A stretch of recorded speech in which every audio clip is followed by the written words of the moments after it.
bienvenue dans ce nouveau tuto Motion Café. Écoutez, bonne année, hein, première semaine en plus de ça, 2018 s'annonce très créative. Et oui, puisqu'on démarre avec une scène Stardust, du coup on va se faire un truc assez doré, scintillant. Je vous rappelle que vous pouvez télécharger le projet comme tous les tutoriels Motion Café. Et donc on va regarder ça tout de suite sur After Effects.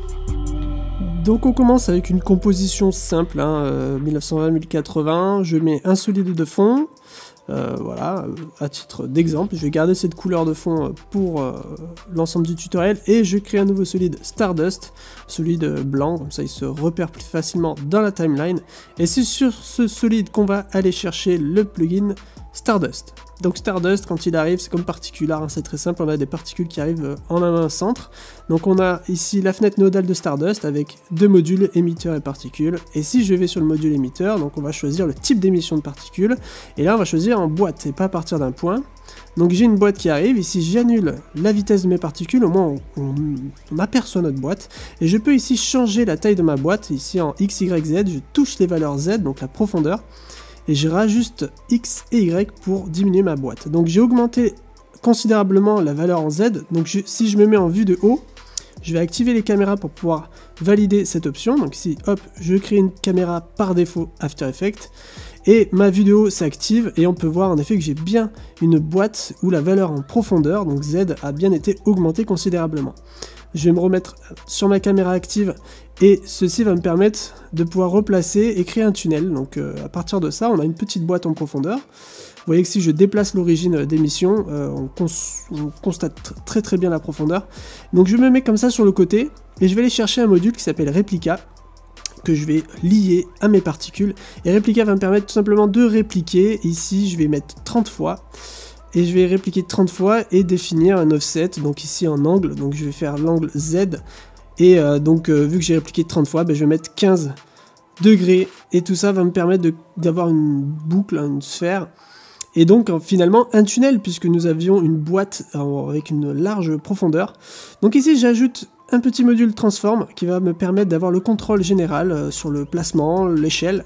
Donc j'ai des nouvelles valeurs qui me sont disponibles, donc ici par exemple je peux réaugmenter la profondeur, histoire que mon tunnel ici se replace aussi en position Z et prenne bien donc non seulement sa place mais aussi la place dans la composition. Donc si on regarde en vue de haut, j'aimerais que mon tunnel s'arrête au centre de ma scène, ici le centre de ma scène, donc le centre de ma composition. Vue de haut, je me remets sur ma caméra active, je vais arrondir à peu près ces valeurs histoire d'avoir quelque chose de propre, et voilà, histoire que toutes mes sphères prennent ma composition, j'augmente aussi l'échelle en profondeur.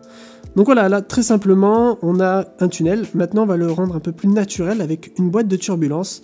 Là on sent la réplication, hein, donc c'est pour ça qu'on amène de la turbulence. Et je vais augmenter ici la position, donc je veux que mes particules se repositionnent. Donc j'augmente l'offset, hein, la valeur. Et selon la map de fractal, donc ici la map de bruit, j'augmente l'échelle de bruit pour pouvoir remodeler en fait mon tunnel de manière plus générale. Donc j'augmente ça à 2000. Et la turbulence randomise, en fait, c'est pour les points, les particules séparément se replacent. Donc voilà, ici je reviens sur mes particules et je vais sélectionner comme type de particule un modèle. Et je vais glisser dans Stardust le module de modèle. Et là, je vais pouvoir aller choisir un type de modèle, donc primitif, de Stardust, et choisir directement des sphères. Donc à la place d'avoir maintenant des particules, on a des sphères qui sont en 3D. Donc pour les constater, je crée ici une lumière. Voilà, très simplement, on commence à paramétrer une première lumière avec voilà, un aspect un peu orange doré, on verra ça par la suite. On ajustera en tout cas ça par la suite. Voilà, un petit rayon, une intensité de 100 en tout cas pour démarrer, ça sera très bien. Et là, voilà, on met en volume, cette fois-ci, nos sphères qui n'étaient pas percevables en tout cas. Donc je le replace, hein, je replace ma lumière correctement au centre. Donc on voit que mon tunnel avec la turbulence un petit peu de travers, mais c'est ce que l'on voulait. Donc on a de la lumière, on a un tunnel en 3D, donc on va ajuster la taille de nos sphères maintenant. Je reviens systématiquement sur mes modules, donc ici module de particules, j'augmente et je fais varier size random, hein. Donc pas toutes mes sphères n'auront la même taille en gros, c'est ça que ça veut dire, hein. Et pareil ici, le nombre de particules par seconde, on va essayer de faire un seul jet, parce que si on avance dans la timeline, en fait il y a des particules, des sphères qui apparaissent et qui disparaissent. Donc ici, type d'émission, ounce, c'est-à-dire une seule fois, une seule émission, au tout départ en tout cas de la composition. Donc c'est pour cela qu'on va augmenter la durée de vie des particules, ici 30 On a une composition de 20, je rappelle. Donc j'augmente considérablement, ici 10 000 particules par seconde. Et si je recule mon calque d'une image derrière, on a une apparition qui va durer une trentaine de secondes pour les particules. C'est-à-dire que j'ai un tunnel qui se crée une seule fois et qui restera. Toutes mes sphères vont rester. Donc derrière, j'ai ma turbulence. Comme ça, je vais augmenter l'évolution fractale. Donc ici, j'ai fait Alt-clic sur la valeur et j'ai mis vraiment time fois 1. Voilà. Et ça me permet d'avoir une évolution du fractal en continu. Donc c'était un peu trop rapide. Donc je fais time fois 0.25. Et voilà, ça me permet d'avoir un mouvement naturel, léger, c'est-à-dire une évolution qui continue. Hein. Donc c'est vraiment une petite expression, time fois 0,25. Voilà, j'ajuste le nombre de particules par seconde, et on a un tunnel qui vient d'être créé. Donc maintenant, on va ajuster l'apparition avec les matériaux. Donc matériel, une boîte de matériel Stardust, que je lie à mon modèle. Et on va aller dans les réflexions, jouer à la fois avec les glosses et les réflexions. Vous allez voir qu'on peut avoir un aspect encore plus intéressant, plus golden justement. Plus doré si vous voulez, en jouant entre ces deux valeurs, gloss et réflexion. Donc voilà, ça me permet à la fois d'avoir un effet spéculaire brillant, et je contrôle en fait l'intensité de brillance, et donc quelque part la diffusion, un aspect un peu matifié, et du coup ça va nous amener quelque part un effet un peu plus métallisé. Voilà, tout simplement avec cette boîte de matériel. Donc on se retrouve maintenant avec notre lumière derrière, et que l'on va pouvoir placer. Et donc ce qu'on va faire, c'est qu'on va créer une première lumière, et on veut la faire scintiller, donc je la place correctement dans mon tunnel. Et ici derrière, je vais pouvoir placer une nouvelle lumière, donc j'ai dupliqué une lumière d'ambiance. Celle-là sera toute seule. Ici, je choisis le type de lumière ambiante, tout simplement. Et je vais chercher la couleur comme ça d'arrière-plan, donc je vais les contraster un peu plus, hein, que ça soit beaucoup plus sombre. Cette lumière ambiante va me permettre en fait de colorer l'intérieur de mon tunnel. On l'ajustera par la suite, mais l'intérieur de mon tunnel du coup aura un aspect un peu plus bleuté, de nuit. Donc c'est pour ça qu'on a cette lumière qui arrive. Et ici notre point de lumière que j'ai renommé, j'aimerais du coup, pareil, mettre une expression sur l'intensité, donc Alt-clic sur le chronomètre, et j'ai créé l'expression basique wiggle, fréquence et intensité, entre parenthèses, quoi, donc deux fois 2 mouvements par seconde et une intensité de 200. Donc ça me permet en fait d'avoir une lumière en fait qui va s'allumer, s'éteindre et avoir un aspect un peu scintillant. Et pour ça, voilà, une fois que j'ai cette lumière, je l'ai dupliquée, je crois 8-9 fois. Et j'ai placé mes lumières dans mon tunnel un peu tout autour de la sortie. Voilà, j'ai accéléré tout simplement parce que c'était très long pour pas grand chose. Mais quand j'ai ça, je vais dans les paramètres de Stardust et ici dans Ambient Occlusion tout en haut, hein. J'augmente comme ça le gamma, donc le gamma on peut même le mettre à fond, ça me permet en fait d'avoir vraiment des ombres, hein, entre chaque sphère, elles vont se détacher, popper entre elles, et j'augmente le rayon de cette ambiance, ambient occlusion tout simplement. Donc vraiment ça fait tout son effet, ça c'est très important. On a l'impression d'avoir un rendu beaucoup plus poussé alors que c'est tout simplement une passe générée qui est très fausse mais qui fonctionne très bien pour le rendu en tout cas. Donc cette option dans Stardust franchement pas négligeable. Donc voilà, tout ça je peux maintenant animer avec ma boîte de transform qu'on a placée tout à l'heure. Je mets des images clés sur les 3 dimensions de l'échelle. Donc la valeur finale, je la place toujours quand mon animation sera finie. Donc pour moi 4 secondes plus tard, l'animation sera terminée. Je fais le mouvement d'introduction là, tout simplement. Et je vais à la première image pour placer mes premières images clés. Donc je suis en train de paramétrer comme ça la taille de mon tunnel, car je veux tout simplement que mon tunnel s'élargisse, hein, comme vous avez pu le voir au départ. Donc c'est pour cela que je fais une première animation, un premier test. Et derrière, je fais un lissage sur mes dernières images clés. Donc là, je le fais à la main, lissage. Et ici, on a la vélocité. Donc soit on le fait dans l'éditeur de graphique en poussant la poignée, comme ceci. Soit directement, cliquant droit sur l'image clé. Et à gauche, la valeur entrante, je mets en pourcentage. Donc jusqu'à 100%, ça veut dire que la poignée sera étendue à fond. Donc là, je teste 85%. Je vais faire de même pour les 3 autres, ou du moins les 2 autres images clés. Et je regarde ce que ça donne. Donc on a notre tunnel qui s'agrandit. C'est ce que je veux, en tout cas pour le moment c'est ce que je veux. Je vais créer une nouvelle lumière, en fait ce que j'aimerais c'est qu'on ait une lumière qui accompagne l'introduction de notre tunnel, histoire de percevoir la sortie du tunnel à chaque fois. Donc au moins je déplace pas mes points de lumière de tout à l'heure, je crée une lumière pour l'introduction. Vous avez vu que là je mets une image clé, 2 images clés d'intensité, histoire que cette lumière s'éteigne à la fin de l'animation tout simplement, hein.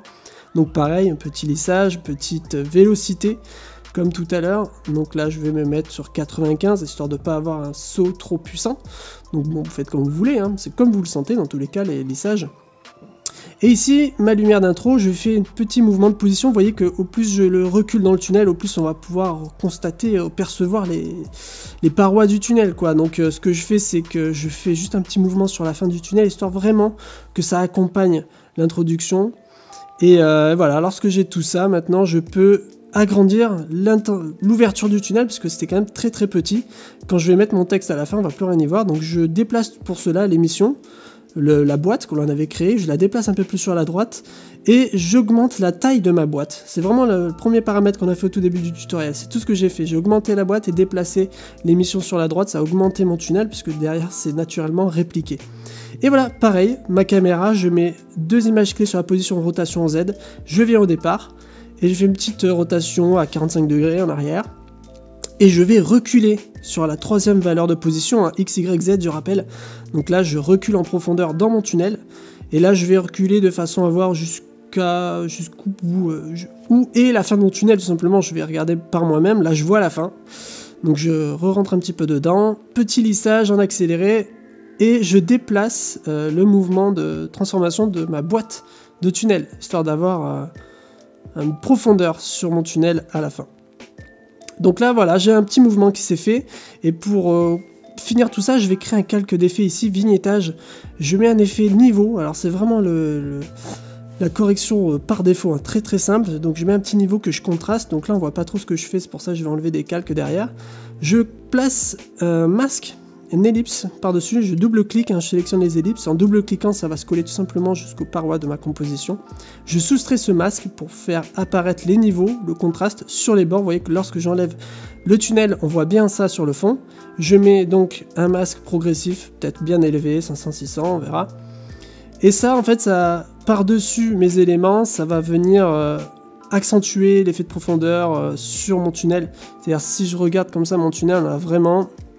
voilà, un vignettage qui se crée dans les angles, et c'est très bien, c'est ce que l'on veut. On veut garder le regard au centre de la composition et enlever les détails dans les angles, tout simplement. Le vignettage sert à ça. Donc vous voyez, j'active la profondeur de champ sur la caméra maintenant, et j'augmente l'ouverture à 80 pixels, et le niveau de flou, j'hésite pas, 700%. Ça se perçoit pas pour le moment, là on le voit lorsqu'on se déplace dans les premières images que c'est flou. On a ce flou de caméra, cette profondeur de champ, ça se verra encore mieux lorsqu'on mettra les particules. Voilà, là je duplique mon fond et je mets un fond noir derrière, histoire d'avoir mon fond de couleur contrôlé. Donc c'est-à-dire je replace une ellipse que je vais plus mettre selon la forme du tunnel, la sortie du tunnel. Je mets un contour progressif évidemment pour pas avoir quelque chose de net. Ça je le fais pourquoi? Parce que si on regarde bien, j'enlève mon arrière-plan noir et je mets en transparence. On peut voir qu'entre certaines sphères il y a des trous. Et pour pas avoir de problème visuel où on voit des trous dans le tunnel, je fais ce masque noir et je contrôle justement l'arrière-plan selon l'ouverture du tunnel, comme ça on n'a pas de problème entre nos sphères. C'est vraiment histoire d'optimiser la scène que je fais ça. Donc voilà, on a notre tunnel qui est en place, on a l'arrière-plan qui va avec, vous voyez. Donc petit contour progressif, rien de compliqué, même pas d'image clé. Donc je duplique mon Stardust, j'enlève les Stardust, les paramètres d'avant, je renomme un peu mes calques, et là maintenant ce qu'on va faire c'est nos premières particules, vraiment les effets un peu de scintillement, on veut amener ce côté doré. Donc j'ai remis Stardust par défaut, et là ce qu'on va faire c'est une grosse sphère, voilà, je place le type d'émission sphère, donc je vais tester un petit peu des tailles. Ici je mets ma sphère à 2500 pixels de taille, j'augmente considérablement mes particules et je vais commencer un petit peu à observer. Donc là on a le flou de caméra, hein, donc j'ai enlevé encore ma vitesse sur mes particules, donc j'enlève le flou de caméra, histoire de bien voir mes particules, de comprendre comment elles sont. Donc quand j'ai ça, très simplement je vais aller tester un petit peu la taille, l'aléatoire de taille de mes particules. Je leur donne toujours un petit côté naturel. Donc voilà, je définis ça correctement. Peut-être 10 pixels, voilà, ça suffira je pense. Maintenant l'overlive, donc ma particule, comment elle va réagir sur la taille durant toute la durée de sa vie, donc ici 2 secondes. Donc voilà, elle va clignoter. Donc là je prends ces paramètres par défaut, hein, je clique sur les presets, ils sont déjà là dans le Stardust. Hein. Donc là, ma particule clignote. Donc je mets un life random, c'est-à-dire qu'aucune particule n'auront exactement 2 secondes, c'est-à-dire ça va varier. Et au moins ça a un côté encore plus naturel. Et là maintenant je viens chercher une boîte force, tout simplement, ça va me permettre de mettre du vent dans tout ça. Je veux faire envoler ça, donc Y c'est pour aller de bas en haut, ou X c'est de gauche à droite, et donc je donne la force de vent nécessaire pour aller dans la direction que je souhaite. Donc là on a nos particules qui s'envolent vers la droite, donc ça moi ça me va. J'augmente l'intensité des particules, donc le nombre de particules ici, voilà, donc on a un arrière-plan, on commence à avoir des petits points qui scintillent, voilà, c'est vraiment un effet glitter. Et on revient un petit peu sur les paramètres comme ça de nos particules pour dupliquer la boîte directement et les reconnecter à l'émission et à la force. Et en fait, on va pouvoir faire une déclinaison de nos particules de base et avoir un côté plus scintillant. Vous voyez, j'augmente comme ça la taille de nos particules. Hein. Donc le fait d'avoir dupliqué, ça a conservé évidemment les valeurs. Et ici, on a ce paramètre Birth Chance que l'on n'a pas sur Trapcode en tout cas. Particular, c'est la possibilité de pouvoir choisir la probabilité d'apparition de particules. Donc ici 2%. Ça me permet comme ça de voir une version, donc je réadapte hein, la taille, la taille, donc je veux pas que ça clignote, c'est pour ça que je mets cette version là sur le preset. Et ici on a des gros points blancs qui arrivent maintenant, et je vais encore accentuer ça d'ailleurs, donc 200 pixels. Et je baisse l'opacité. Et en fait, ça va me permettre d'avoir des points qui vont plus s'illuminer, d'avoir des particules plus puissantes. Ça va donner en tout cas cet aspect, cette impression. Vous voyez, pas sur toutes les particules, c'est pour ça qu'on l'a dupliqué et qu'on a cette valeur Birth Chance de pouvoir permettre cette probabilité d'apparition. Donc j'augmente encore la taille. Et pour accentuer ça, je duplique encore la dernière boîte que l'on a créée, la dernière boîte de particules. Je la reconnecte à l'émission et à la force. Et vu qu'on a gardé les paramètres, je vais juste réduire la taille ici. Directement, ça va concentrer encore la lumière sur le point. Donc voilà, c'est en 2 couches. On a des particules qui sont plus larges et très fondues, très douces. Voilà. Et ça donne, lorsqu'on réactive la profondeur de champ, des particules comme ça qui ont des profondeurs et des lumières comme des étoiles quelque part. Donc, eh bien voilà, maintenant on va pouvoir réajuster la taille de la sphère, puisque l'on veut finalement des particules qui arrivent devant la caméra et donc profiter de la profondeur de champ. C'est pour ça que je réduis la taille de la sphère pour pouvoir avoir une sphère qui est à la fois lointaine mais proche de la caméra, pas des particules qui aillent derrière la caméra. C'est pour ça qu'on change tout ça. Et donc là, dans les paramètres de Stardust, on a dans les render settings le clipping et on peut choisir au minimum ou au maximum l'apparition, la distance par rapport à la caméra. Donc ici j'ai décidé sur ce premier calque Stardust de ne pas faire apparaître les particules proches de la caméra. Donc en dupliquant ce même calque Stardust, je vais faire l'inverse. Je vais définir des particules proches de la caméra et les particules lointaines n'apparaîtront pas grâce au paramètre de clipping tout simplement. Donc on l'a ce paramètre aussi dans Trapcode Particular. Mais ça me permet comme ça de détacher mes mêmes particules et de les mettre en avant du tunnel et en arrière du tunnel, voilà. Donc très simplement, on a vite fait ou mis en place ce qu'il fallait au niveau des particules et je vais chercher mon effet CC tonnerre. C'est vraiment un effet que j'adore ça, enfin je sais pas, mais très très simple à mettre en place ici pour coloriser. Donc en 3 tons hein, toujours. Je choisis les tons clairs un petit peu jaunes, les tons moyens un petit peu marron, et comme ça je vais définir l'aspect un petit peu doré, et je vais coller cet effet tonnerre un peu derrière. Je réajuste très rapidement la taille comme ça de l'ouverture de la caméra. Ça permet de redéfinir du coup l'intensité de la taille des particules hein, en avant et en arrière. Évidemment, je vais aussi modifier l'opacité des particules. Hein. Donc là, je vous l'accélère très vite fait, c'est sur les 2 calques, c'est pareil. L'opacité des particules, je l'ai réduite. Et je vais rajouter comme ça un effet, une boîte de turbulence pour avoir un mouvement aussi qui va aussi osciller et pas seulement aller en haut à droite. Les particules vont un petit peu se balader dans l'espace, c'est pour ça que je réutilise les mêmes paramètres que l'on avait vu précédemment. La taille de bruit, donc noise scale, je l'augmente. La position offset, je l'augmente. Et je fais un fractal évolution, comme dans le tunnel, hein, une petite time. Donc une petite expression qui permet en fait de faire évoluer les particules et le bruit, tout simplement. Donc voilà, on a des particules du coup qui se déplacent, qui sont en avant et en arrière. Ils ont chacune leur boîte de turbulence. Et on va pouvoir continuer maintenant avec le texte, le grand final. Donc c'est une petite typographie, vous voyez que lorsque j'écris mon petit texte là, il s'appelle Stay Wily. Vous pouvez le trouver sur le Creative Market, mais là c'est la version gratuite sur Dafont. Et donc ici on a Golden et je vais développer les paramètres de texte. Donc ici dans les paramètres de texte on a un petit bouton en haut à droite animé et je choisis l'option position et je veux déplacer mes lettres. Donc je vais encore dans ajouter sélecteur tremblement et en fait je vais pouvoir faire trembler selon les positions ou les valeurs que je vais lui donner ici. Donc mes caractères comme ça vont bouger, trembler grâce à cette valeur. de tremblement. Donc je vais réduire l'intensité ici à 1 seconde. On va regarder un petit peu ce que ça donne, premier aperçu. Donc je ne vais pas simplement faire bouger les positions, hein. Je vais rajouter aussi des rotations. Donc je vais ici ajouter propriété rotation. Et pareil, là maintenant j'aimerais aller encore un peu plus loin, c'est donner mes caractères 3D. Donc je retourne pour ajouter tout en haut la valeur activer la 3D par caractère. Donc lorsque l'on fait ça, évidemment notre texte est rentré dans notre composition 3D. Donc on va dans l'option de surface et on demande de désactiver d'utiliser les lumières. En tout cas on ne veut pas que le texte utilise les lumières, on veut qu'il reste plein. Voilà, il n'y a pas d'ombre, il n'y a rien de tout ça. Donc je donne des valeurs sur mes rotations. Vous voyez que maintenant on a les 3 dimensions, hein, sur nos valeurs, hein. On les avait pas juste avant, et voilà, grâce à l'effet sélecteur de tremblement, on a nos caractères qui se déplacent un petit peu et qui donnent encore un côté naturel, moins figé. Donc maintenant qu'on a notre caractère qui est arrivé au milieu de la composition, on peut l'intégrer, le visualiser, on voit bien qu'il est pris en compte par la caméra lorsqu'on se déplace dans la scène.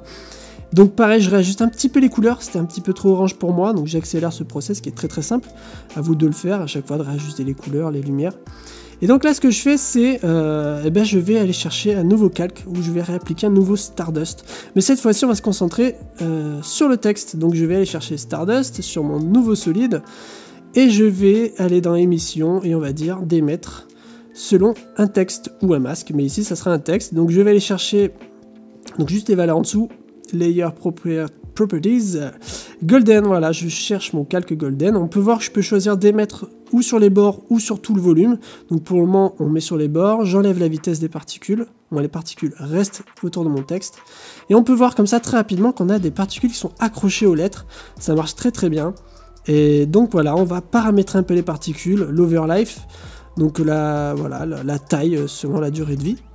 Je veux que ça clignote, donc même paramètre que tout à l'heure, life random à 100%, je veux qu'aucune de mes particules n'ait la même durée de vie. Et size random aussi, voilà, la taille aléatoire à 100%. Donc voilà, moi je pense que pour le moment on a juste petit à petit, ça clignote, c'est pas mal. Je vais réduire même la durée de vie, histoire que ça aille encore plus vite. Et je vais retourner ici pour que ça aille sur tout le volume. Voilà, dans les émissions, je vais pas sur les bords, je vais sur tout volume, je veux que ça clignote dans les lettres et pas autour des lettres. J'augmente l'intensité, le nombre de particules. Et pareil, maintenant je duplique ma boîte de particules et je vais faire autre chose. Je veux, un peu comme tout à l'heure sur l'arrière-plan, avoir une version qui ne clignote pas. Donc tac, on enlève ce côté clignotant sur le overlife de la taille. Et je vais augmenter ma taille de particules. Comme tout à l'heure, hein, on va utiliser l'option Feather, Particle Feather, qui permet d'adoucir la particule. J'augmente la taille de la particule derrière et je vais aussi bouger comme ça le birth chance. Je ne veux pas qu'il y ait autant de particules, je veux qu'il y en ait beaucoup moins. Et pareil, ça va avoir ce côté scintillant, illuminé. Donc on va ajuster ça encore avec la durée de vie. Il ne faut pas que ça aille trop vite. Faut que ça prenne le temps de clignoter quand même, de scintiller plus que clignoter en tout cas. Là c'est vraiment le côté brillant. Voilà, donc j'augmente, j'ajuste, hein, c'est tout ce que je fais en tout cas, c'est d'ajuster. Et l'effet derrière opacité va donner le rendu final. Faut pas que ce soit des particules opaques évidemment. Et donc comme tout à l'heure, hein, donc ici je rajoute la couleur, je mets le côté doré, donc l'effet CC tonnerre hein, de tout à l'heure, je le duplique. Et là, pareil, je duplique encore la particule, la dernière que l'on a créée, pour faire comme l'on a vu sur le background, je change l'échelle tout simplement, histoire d'avoir un point encore un peu plus intensifié. Et donc je rajoute pareil derrière l'opacité, la taille. Voilà, histoire d'intensifier encore ce côté scintillant. Donc voilà, derrière, je vais ajouter une boîte de particules neuve, on va dire, que je relie à mon émetteur, ma boîte émetteur, et je vais mettre de la force dessus, donc c'est la dernière couche de particules de ce tuto, hein, et je veux créer de la profondeur, que ce soit des particules qui sortent de mes lettres et qui rentrent un petit peu dans ma caméra, en tout cas qui partent sur nous. Donc je contrôle, on va dire, la puissance de la force avec cet outil, hein, tout simplement. On va ajuster les particules en les donnant un aspect cloud, donc nuage, pas juste des points. Et je veux que ça soit tout petit, hein, donc vraiment une taille de particules à 1, vu que ça va sur nous, ça va s'agrandir, hein, en plus d'être flou. Donc voilà, je choisis le birth chance, je teste avec une turbulence derrière, je veux pas que ça soit juste linéaire. Encore une fois, on fait une valeur sur la position, une valeur sur le noise scale, une expression sur l'évolution, Donc expression, hein, c'est time, hein, très très simple expression, hein, ça veut juste dire on fait évoluer toutes les secondes la valeur que l'on donne. Et derrière, je paramètre encore ma particule sur l'overlife, on veut que ça clignote. Et ici sur l'opacité, on veut que ça apparaisse juste un peu après. Voilà, très léger, encore ça une fois. Et on retourne dans le clipping pour s'assurer que ça ne rentre pas dans la caméra, que ça n'aille pas recouvrir toute la composition. Donc on veut qu'il y ait une distance de sécurité vis-à-vis de la caméra, donc c'est pour ça qu'on est retourné dans ces paramètres. Vous voyez que je viens de déconnecter les particules et que je crée une nouvelle boîte d'émission, tout simplement parce que je vais avoir le contrôle sur mes particules, le contrôle sur leur émission. Donc je redéfinis les textes et ici je veux que mes particules émettent selon les bords, cette fois-ci et pas le volume. Et on a en dessous une valeur, c'est le path trim, et ça permet en fait de définir pas tout autour. Voilà, on a en fait des particules qui ne vont pas suivre tous les bords de toutes les lettres. Donc ça donne un côté encore plus naturel, où on a des lettres finalement où il y a des particules qui sortent de celle-ci, et c'est pas partout. Donc voilà, dernière petite couche de ce tuto qui n'est pas indispensable, c'est sur un calque d'effet, je mets l'effet Shine de Trapcode. Pas indispensable du tout, hein, c'est vraiment encore les derniers petits paramètres de post-prod quoi. Donc voilà, je redéfinis la couleur du Shine, le Threshold, pour être sûr que le shine opère sur les valeurs les plus intenses, les lumières les plus intenses et pas partout sur toute la composition. Et ensuite l'opacité du shine, voilà, maintenant il n'y a plus qu'à animer ces valeurs entre le threshold et le shine, histoire que l'intensité du shine soit puissant au départ de l'animation et devienne très calme, très léger à la fin une fois que tout est posé. Donc voilà, on place des images clés sur le threshold et l'opacité. Et une fois qu'on avance, on a un petit lissage qui opère tout seul. Donc voilà, dernière petite manip, je me suis rendu compte que dans le tunnel, on pouvait rajouter des lumières. Donc je sélectionne l'ensemble de mes lumières, je les fais avancer, vous voyez que tout se déplace en même temps. Et je duplique, sans désélectionner, ça va sélectionner les nouvelles images clés, et je peux les reculer. Pardon, les nouvelles lumières, hein. C'est pas des images clés, c'est des nouvelles lumières. Et en fait, j'ai juste doublé le nombre de lumières. J'en ai fait rentrer un petit peu dans le tunnel et j'en ai fait sortir un peu d'autres. Et comme elles ont des expressions de wiggle, donc c'est aléatoire sur leur intensité, on va avoir comme ça un rendu où ça va clignoter encore plus en nombre au bord du tunnel, à la sortie du tunnel. Et donc on insiste sur le rendu de notre texte, le rendu particules, scintillement, tout ça. Donc voilà, on a terminé, hein. C'était vraiment les petites étapes de fin. Mais globalement, vous avez vu les gros mouvements Stardust, les grosses manipulations, comment créer un tunnel en sphère, comment faire émettre à partir de lettres, de particules.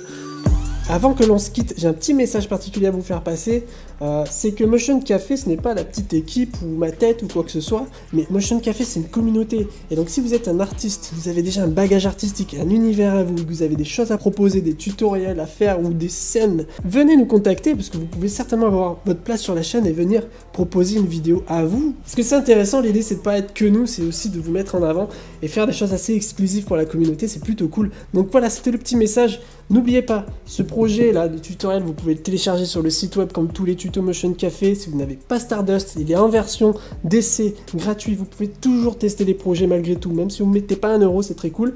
Et n'hésitez pas à rejoindre la communauté si ce n'est pas déjà le cas. On like, on s'abonne. Il y a un site web, un Facebook, un groupe Facebook, un forum, plein de choses. Bonne année encore et surtout, à très bientôt.